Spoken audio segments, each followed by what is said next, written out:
Good morning guys! Magandang araw po sa inyong lahat. Ngayong araw na to, ipapakita ko sa inyo kung paano pag-calculate o pagkuha ng gyro error by star.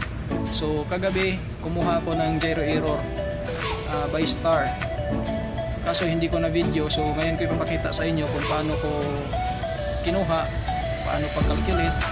So importante naman dyan, alam mo kung paano pag-calculate at ano yung mga gagamitin mo para makuha mo yung gyro error. So kung bago ka sa channel ko, please don't forget to subscribe at pindutin mo na rin yung notification bell para updated kayo kung meron man akong gagawing video. So kung interesado ka sa video na to, tara!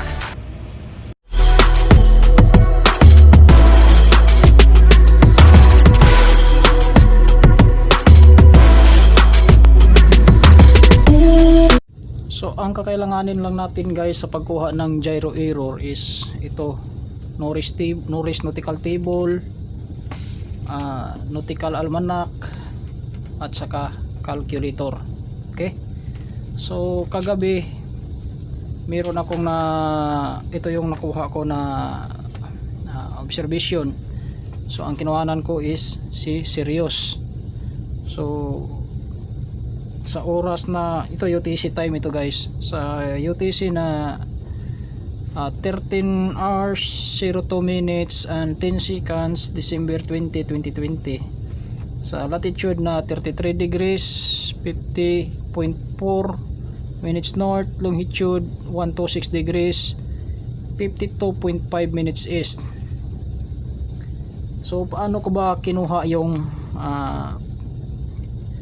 127 degrees yung gyro bearing ni Sirius? So ipapakita ko sa inyo guys. So dito ko kinuha yung object. Dito ako nagsasite sa pagkuha ng gyro error ng either star or moon or sun. So dito sa repeater. So tatlo po yung repeater natin guys. Meron po doon sa estribor at saka meron din sa pabor. Meron din dito sa center. Ito center repeater. So kagabi kumuha ako ng gyro error. Baka nagtaka kayo kung paano ko sinasite yung object, madilim naman.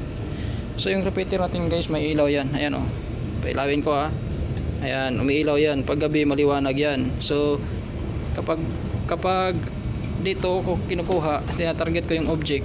So dyan merong alambre dyan. Sinisintro ko lang yung object dyan. So dito sinisintro ko rin dito sa butas na to. Kailangan na mapasok siya sa butas na to. Makita ko dyan sa butas at tama siya dito sa alambre. Ngayon, paano ba makuha dyan yung reading? Madilim nga. So may ilaw yan guys. At saka dito, yan, yung salamin na yan, dyan makikita mo rin dyan yung kung ano ang bearing ng object na sinasite mo. So makikita yan paggabi dito sa salamin na to. Yan, makikita yan. So yan, kagaya yan. Yan, kung makikita nyo yung puti na yan, yan yung makikita nyo yan yung puti na yan, ito puti. Yan may guhit. Dyan mo makukuha yung gyro bearing ng object. So pag gabi, pag pailawan mo, liliwanag yan, kaya makikita dyan. So yun ang pagkuha ko ng gyro bearing. So gumamit ako ng repeater para makuha ko yung gyro bearing ng object. So kagabi nakuha ko yung gyro bearing ni Sirius na 127 degrees. So gyro course, ipapakita ko sa inyo kung saan ko kinuha yan. So dito mo makikita yung gyro course mo. Yan yung gyro course natin. Yan yung heading natin mismo. So dyan mo makukuha yung value ng gyro course natin. Okay, so yun po yung gyro course natin guys. Sa pagkuha ko ng gyro course, doon po ako kumuha ng mismo yung heading natin, itong gyro course natin. So kagabi may nakuha ako na 272. Yun yung heading ko kagabi. Magnetic course, dito ko kinuha yan. Yung value naman ng magnetic compass natin, so dito ko po kinukuha. Yan, dyan, kung makikita mo dyan may guhit. So may reading yan. So kung ilang reading yan na yung value ng magnetic compass natin guys. Okay, yun po yung pagkuha ng magnetic course. Doon ko po yun kinuha. So kagabi nakakuha ako ng 280 degrees sa magnetic course. So variation, so ipapakita ko rin sa inyo kung saan ko kinuha. Pagkuha naman ng variation, dito ko lang kinukuha yan sa ICDIS. So kung makikita nyo to, yan yung sign ng variation. So i-click mo lang yan, center click, back.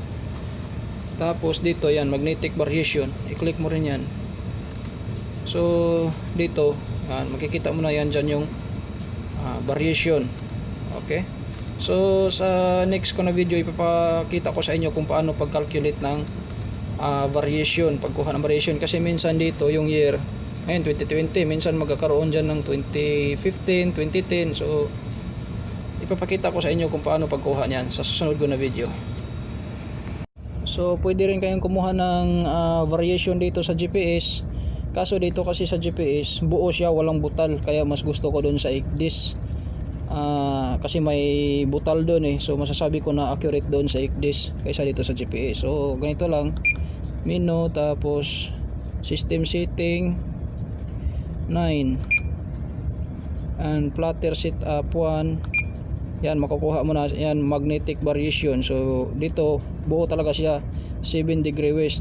So wala siyang butal. So, mas gusto ko doon sa ICDIS kasi may butal siya. So masasabi ko na mas accurate doon sa ICDIS. Okay, so nakita na ninyo kung saan ko kinuha yung variation. Pwede kayong kumuha sa ICDIS, pwede rin doon sa GPS. Pero para sa akin, mas gusto ko doon sa ICDIS dahil masasabi kong accurate siya dahil may butal doon, samantalang sa GPS buo siya. So ngayon meron na tayong gyro course, magnetic course, variation, latitude, longitude, gyro bearing. Ang susunod natin kunin ay GHA of Aries. So kapag star, Aries yung kukunan natin ng GHA. So saan ko kukunin yung GHA of Aries? So dito yan sa Nautical Almanac. So hanapin mo lang dito sa Nautical Almanac, December 20, 2020, sa oras na 13 hours. So yan, so dito sa taas yan, kung makikita nyo, 20 December 2020, 2020 December 20, 21, 22, Sunday, Monday, Tuesday, yan yung araw nya. So dito ka sa left side kasi nandito yung Aries, nandito yung mga planeta, Venus, Mars, Jupiter, Saturn. So dito sa gilid yung mga stars na kinukuha na natin ng bearing. So dito naman sa right side, dito naman yung sun at saka moon. So dito sa gilid, yan, kita ko sa inyo. Yan, dito sa gilid yan, kung makikita nyo, mayroong D at saka R's. So ito, pizza 20, dito sa gilid yung R's. So hanapin mo lang yung 13 hours. So ito yung 13 hours. So ang GHA nya is 284 degrees 34.2 minutes. So yan yung isusulat mo dito. Dito ka kukuha sa Aries kapag star yung gagamitin mo.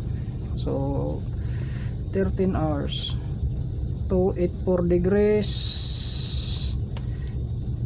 34.2 minutes.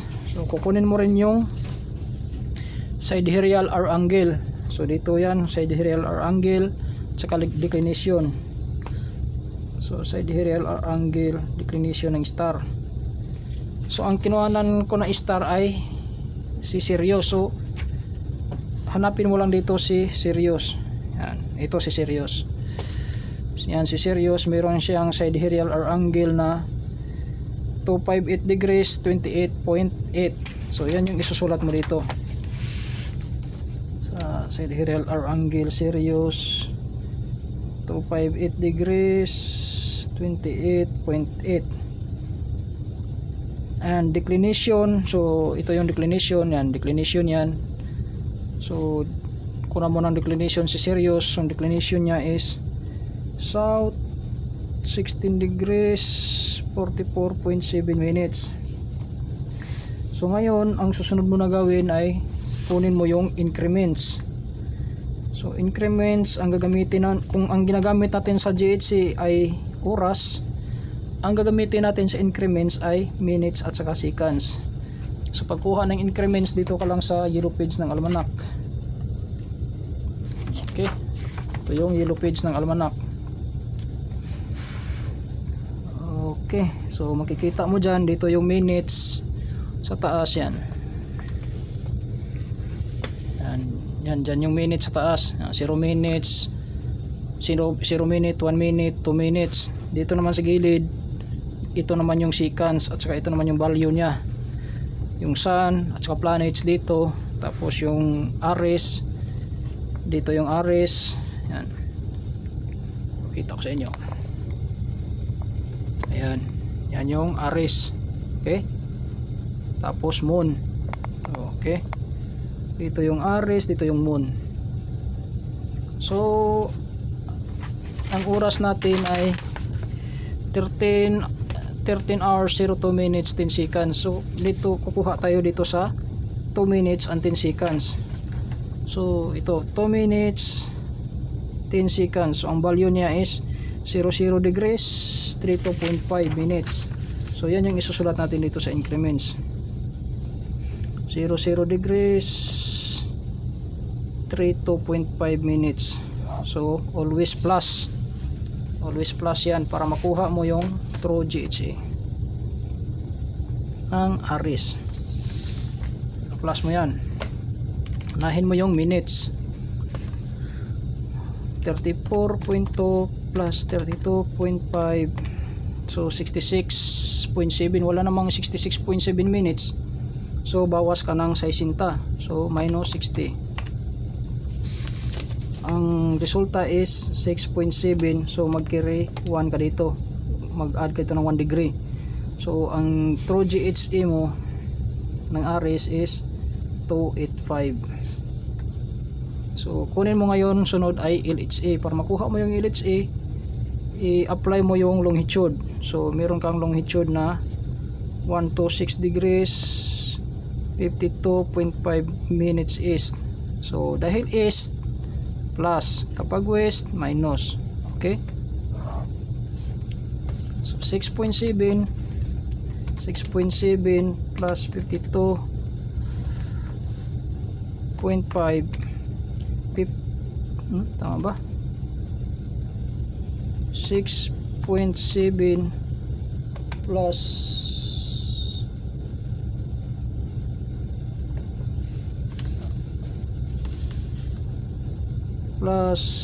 52.5, so 59.2. Ito yung 59.2. 285 plus 126 411. Dahil walang 411 sa kumpas hanggang 360 lang, mag-minus ka ng 360. Okay, pag lumampas ng 360, minus ka lang ng 360. So 411 minus 360, 51. So LHA of Aries, yan, Aries equals 51, 59.2, 51 degrees 59.2 minutes. So i-apply mo yung sidereal or angle mo para makuha mo yung true LHA. So true LHA of Aries equals yung sidereal or angle mo 258 degrees 28.8 minutes.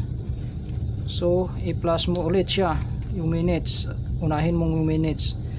59.2 plus 28.8, so 88. wala namang 88, minus ka na ulit ng 60, minus 60. So ang mangyayari dito is 28 minutes. So magdagdag ka ng 1 degree dito. So 51 magiging 52 na yan. I-plus mo yung sidereal or angle mo. 52 plus 258. So ang true LHA mo pala is 310. Yun na yung true LHA mo. So ngayon, ano ba yung name dito? So makikita natin yan sa Norris table. Doon na natin magagamit yung Norris table. Okay, dito sa Norris table, dito sa punta tayo dito sa table C para makita natin yung kung anong ilalagay natin na name dito ng LHA. So nakalagay dito sa table C, ayan, klarong klaro, east if the LHC is between 180 degrees and 360 degrees. West if the LHC is between 0 degrees and 180 degrees. So ibig sabihin yung LHC natin is 310 degrees 28.0. So ang name pala dito ay east. So ngayon kukunin na natin yung value ng ABC dahil ABC method yung gagamitin natin. Punta ka lang sa table A. Yan, table A. Dito sa right naman table B, right side. So hanapin mo lang yung LHC mo na 310. Dito sa taas LHC yan. Sa gilid ng left side yan yung latitude. Dito sa baba LHC din yan. Dito naman sa right side naman ng dito naman sa table B, dito sa taas yung LHC, sa baba LHC yan. Dito naman sa bawat gilid niya ay declination. So hanapin mo lang yung 310. Okay, so 310. Ayun, nakita ko na yung 310. Ito yung 310. Yan yung 310. Okay, so meron kang latitude na 33. So dito yung latitude, yan latitude yan, LHC. Kunin mo lang yung value niya, idugtong mo lang sila dalawa. So 33. Ayan, ito yung 33. So 310. So hanapin mo lang yung value niya. Oh, okay, yan. So ang value niya is 0.54. So yan yung isusulat mo dito, 0.54. So may rules din yan. Sabi niya dito sa rules, name opposite to the latitude except when the LHC is between 90 degrees and 270 degrees. So ibig sabihin pala ang pangalan ng latitude mo ay opposite doon sa latitude, kung latitude ng position mo. So yan north. Kapag hindi umabot ng except lamang kung ang LHC mo is 90 degree and 270 degree, hindi mo papalitan yung pangalan ng latitude mo. Hindi mo papalitan yung pangalan, same sa latitude mo yung pangalan ng A mo kapag ang LHC is 90 degrees, between 90 degrees and 270 degrees. Kaso yung LHC natin is 310 degrees, so ibig sabihin yung A natin opposite to the latitude, kasi yun yung nakalagay dito, name opposite to the latitude, di ba? So south, kasi north man yung latitude natin, so lagyan natin south. Dito sa B, hanapin mo lang yung declination nya. Yung declination natin is 16 degree. So 16, ayan, ito yung 16. Tapos 310 yung LHC natin, 310. So 310, itapat mo lang siya sa 16. So meron ako nakuhang value na 0.37. So yan yung ilagay mo dito sa B, 0.37. Ang sabi niya dito, ang sabi niya dyan sa rules, always name the same as declination. So ang declination natin ay south, so ibig sabihin yung B natin ay south din. So anong gagawin natin dito? Plus ba or minus? So malalaman natin yan dito sa table C. Okay, yan, table C. So dito sa table C, mayroon ding rules. Sabi niya, if A and B have the same name, C is equals A plus B, and C takes the name of A and B. If A and B have different names, C is equals A minus B, and C takes the name of A or B, whichever the larger. So ngayon, sabi niya pag the same name daw, plus. So ibig sabihin the same name man yan, so plus natin. Pag different, minus. So ngayon plus natin, 0.54 plus 0.37. So meron kang C na, yun yung C mo, value ng C mo is 0.91. Sabi niya kunin daw yung kung saan malaki, kaso pareho man, so south yung ilalagay mo na name. Okay? Ngayon ang susunod nating kunin ay yung ZN. So paano ba magkuha ng ZN? So ngayon meron kang C na 0.91. So dito sa taas, yan. Sa table C, hanapin mo lang yung 0.91 para makuha mo yung ZN. Okay? Yan. Okay, ito. Yan na yung 0.91. So latitude 33 degrees. So itapat mo lang din yan. Kagaya din ang pagkuha nung sa increment sa GHA, ganun lang din. So latitude 33 degrees. Yan. Ito yung 33 degrees. So 0.91, itapat mo lang siya. So ang nakuha kong value is 52.6. Okay? 52.6 south east. Bakit southeast? Kasi kasi yung sa C natin is south, tapos yung LHE natin is east.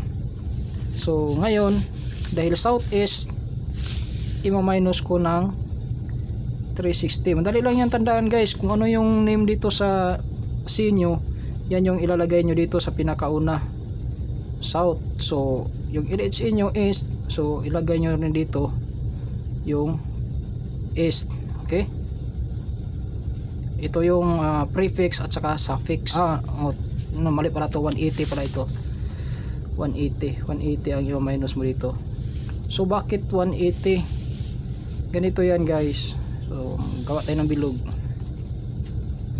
para makuha mo yung true bearing mo.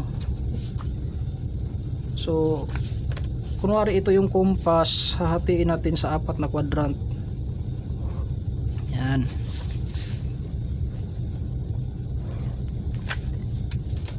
Ito yung north, ito yung south, ito yung east, west. So kapag ang prefix at saka suffix mo ay northeast, so yung ZN mo, yun na rin yung true bearing mo. So wala yan, east, ilagay natin na east. Kapag southeast, minus 180. Kapag southwest, plus 180.